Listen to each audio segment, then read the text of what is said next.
In the beginning, God created the heavens and the earth. The Bible says that God created the heavens and the earth in 6 days. The sun, moon, stars, and everything else we see in the heavens were all created on day 4. Scripture says that God did this for several reasons, and the heavens fulfill His purposes in some remarkable ways. Let's talk about 3 of them: signs and seasons, the sustaining of life on earth, and the demonstration of God's glory as Creator. Genesis 1:14 says, "And God said, Let there be lights in the firmament of the heaven, to divide the day from the night, and let them be for signs, and for seasons, and for days, and years." The Bible says that the Lord created the sun, moon, and stars to mark out times, signs, and seasons for mankind.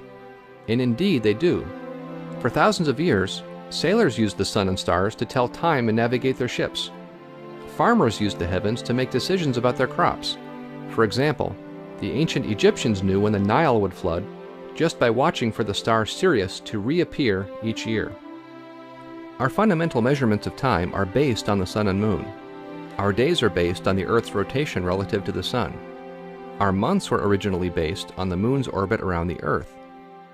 Our seasons change as the Earth moves around the sun, and each time the Earth completes an orbit around the sun, we call it 1 year. We can even use the heavens as a reliable clock. Once you know how to read the sky, it's possible to figure out the hour of the day or even the night. So the heavens fulfill their first purpose of signs and seasons very well. The second purpose of the celestial bodies is to sustain life on Earth. Of course, most stars are too far away to have much of an effect on the Earth. Nevertheless, there's one star that is crucial to life on our planet: the Sun. Our sun sustains life on Earth in many ways. First, the sun provides food for us. The Earth's food chain is based on plants and algae. These convert the sun's energy into sugars and starches, which are eaten by other creatures, some of which then provide food for other creatures as well. Ultimately, all of our food is derived from the sun's energy. Without the sun, the Earth's entire food chain would collapse. The sun also provides oxygen for us.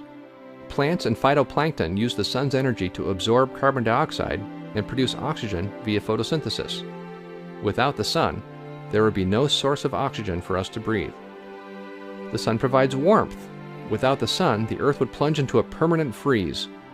And the sun is the proper size and type to make the Earth a nice place to live. If the sun were a different size or type, life as we know it would not be possible here. We'll talk more about this in a moment. Lastly, the sun is located in the right part of our galaxy to sustain life, about 26,000 light-years out from the center of our Milky Way. If the sun were closer in toward the middle, the Earth would be bombarded by X-rays and gamma rays from the galactic center. If the sun were farther out, its orbital period would no longer match the rotation rate of the Milky Way, and we would be more likely to drift into our galaxy's spiral arms, where radiation levels are higher. Also, our sun's orbit is circular. If our orbit were more elliptical, we would again be more likely to drift into the arms. But our sun is just the right type, in just the right spot, and in just the right orbit to sustain life on Earth.